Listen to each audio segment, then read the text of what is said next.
ce shiur pour l'élection de l'âme de Nathalie Kamra Bat Daniel Saada. Le nom d'Aya est enlevé vu qu'il est décédé. Si on rajoute un nom à quelqu'un et s'il décède de la même maladie, là, il n'a pas guéri, alors ce nom, on l'enlève. Nous sommes au milieu, enfin, première partie, on va dire, du chapitre 11 de Misat Yesharim, Midat Nekiyut, qui va expliquer la Nekiyut. Donc, il y a plusieurs péchés, il y en a énormément, mais il y a certains types de péchés que l'homme a de fortes pulsions à les transgresser. Et ces pulsions vont, comme le Rav a expliqué, lui faire voir des autorisations à l'endroit où il n'y a pas d'autorisation. Donc le Rav nous parle de cela. Donc il a parlé pour le moment du vol, il a parlé aussi après des interdictions sexuelles, tout le rapprochement avec le monde féminin, et il nous dit, Vehine dibarno mishne gufe averot chamurot. Voilà, on a parlé pour le moment de deux corps de péchés graves. Shebne Adam krovim likashel banfehem, que les hommes sont proches à transgresser leur embranchement, toutes sortes d'embranchements qui sortent il y a le péché essentiel et tout ce qui va avec. Mipnei rubam shel anafim, de par la multitude des branches, verov nitiat libo shel adam betavato elahem, et la grande pulsion que l'homme a dans ses envies de transgresser ses péchés. Le vol, donc, est le rapprochement du monde féminin. והמדרגה השלישית אחר הגזל והעריות ועניין החמדה, le troisième degré, qui aura après le vol et la sexualité et l'envie de cela, hine hu isura machalot, c'est l'interdiction des plats interdits, la nourriture interdite. Ben beinyan hatrefot atzmam, que ce soit des aliments qui sont carrément taref, donc un animal non cachère ou qui n'a pas été égorgé comme il se doit. Il faut savoir qu'il y a des gens qui croient que s'ils mangent de la vache, c'est moins grave que du porc. Absolument rien. Si ce n'est pas une vache qui a été égorgée de façon cachère, c'est comme du porc.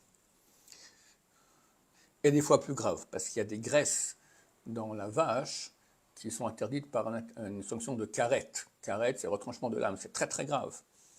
Alors qu'on peut manger des milliers de porcs, jamais on transgresse ça, interdit de karet. Ben binyan basar bechalav, non, ensuite, ben binyan hatrefot atzmam, on a dit, ben binyan ta'arovotehen, que ce soit les mélanges. Il y a un peu d'éléments interdits qui s'est mélangé à de l'aliment permis. Ben binyan basar bechalav, ou bien que ce soit tous les problèmes dus au mélange de lait et de viande.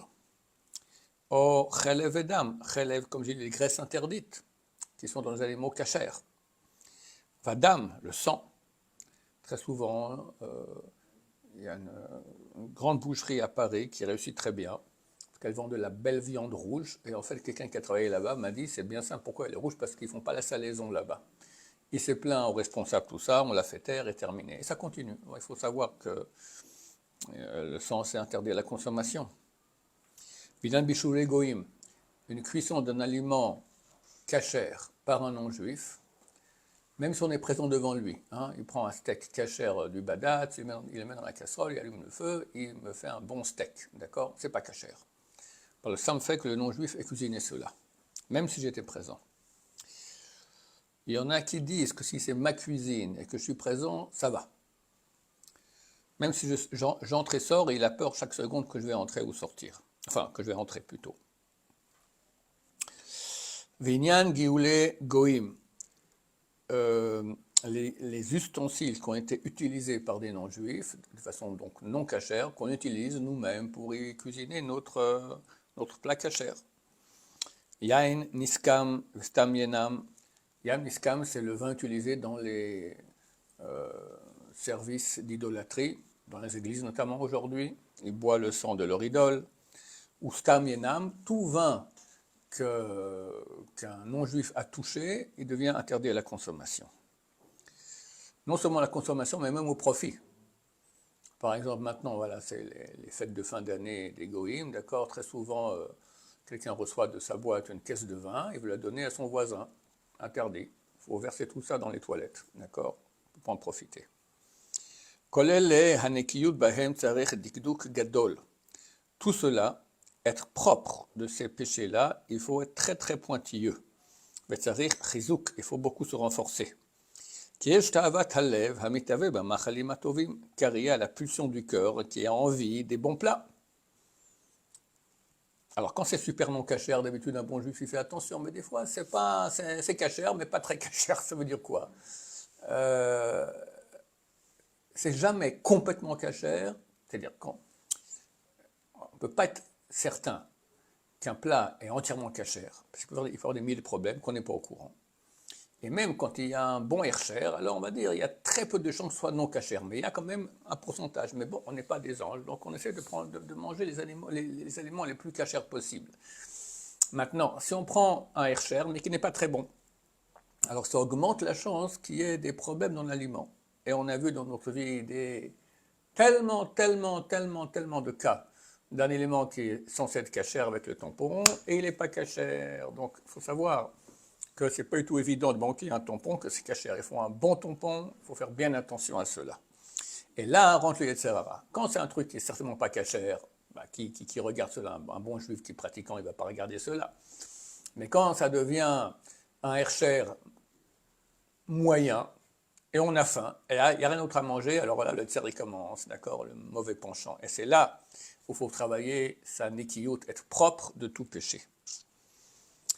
Alors, le cœur commence à avoir envie des bons plats, et aussi l'économie. Manger cachère, ça coûte plus cher, hélas, que de manger non cachère. Donc on voit le porte-monnaie, puis on voit qu'on peut manger un truc, la différence entre cela et cela, ça a l'air la même chose, hop, on prend la chose sans l'air cher. Bissur atarovot, qui est basé. Et aussi s'il y a eu des mélanges. Il y a un mélange, je ne sais pas, on a fait une soupe, une bonne soupe maintenant pour 30 personnes, de viande, et il y a un verre de lait qui est tombé dedans, cachère ou pas. Alors c'est très embêtant, on avait de Shabbat, les invités qui viennent, refaire une soupe, on n'aura pas le temps, c'est le Hamin, d'accord, et voilà, toutes sortes d'arguments qui vont venir nous dire non mais ça va, il y a 60 fois plus, puis il n'y a pas 60 fois plus, il y a 59 fois plus. Bon, 59, 60, on commence à chercher. Là, c'est exactement où le Yetzer Hara, le mauvais penchant, y rentre. Upratehem rabim kechol dinehem hayeduim vanvorim besifrei aposkim. Et tous les détails sont nombreux, comme toutes les lois qui sont connues et expliquées dans les livres des poskim. Beaucoup de lois concernant la kashrut. Vamekil bahem bemakom shamu lachmir. Celui qui va alléger la loi à l'endroit où les décisionnaires ont dit qu'il fallait être sévère, Eno ela mashrit nafsho, il gâte son âme. Vekachamo besifra. Et ainsi ils ont dit dans le Sifra. Sifra, c'est un livre qui était écrit à l'époque de la Mishnah, qui est un commentaire sur Vaïkra, de valeur tanaïque, comme les Tanaïm de la Mishnah. Velot etammeu bahem venitmetem bam. Vous impurifierez pas dans ces aliments qui sont non cachers, venitmetem bam, et vous serez impurifiés. Alors le Sifra explique, im mitamim atembam, si vous vous impurifiez dans ces aliments, sofrem litame bam, à la fin vous serez impurifiés par eux. Vainu, c'est-à-dire, qu'amachalot ha'asurot machnisin tum'a bilibo venafsho shel adam, que les aliments interdits font rentrer de l'impureté dans le cœur et l'âme de l'homme, au point où la sainteté de Dieu, chaque bon juif pratiquant, il a une sainteté de Dieu qui rentre en lui. Il y en a plus, il y en a moins. Celui qui mange non cachère, cette sainteté-là, elle fuit et s'éloigne de la personne. Donc non seulement il a transgressé un péché, mais en plus maintenant il est vidé de sa sainteté. C'est ce qu'ils ont dit, vous vous impurifiez par cela. Le mot nitmetem s'écrit avec un aleph. Dans la Torah, il est écrit sans aleph. On peut lire autrement venitamtem. Nitamtem, ça vous rendra idiot. Shavera metamtem et libo shel adam, que le péché rend le cœur de l'homme idiot. Car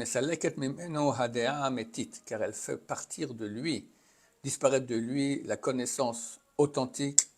Et le souffle de raison que Dieu donne à ses pieux. Comme c'est écrit, car Dieu donnera la sagesse. C'est Dieu qui donne la sagesse. Et lui qui a mangé des choses impures et devient bahami, animal, vechomri, matériel, meshuka, enfoncé, begasuta olam, dans la grossièreté du monde, hazé, de ce monde. À ce niveau, les aliments impurs sont pires que tous les autres interdits. Parce qu'ils rentrent dans le corps de l'homme. Quelqu'un qui fait un péché, il a fait un péché, mais ce n'est pas rentré dans son corps. Là, c'est l'aliment lui-même, l'impureté se trouve dans son corps. Mamash, réellement. Deviennent chair de sa chair. Baruch Adonai, laolam, amen, amen.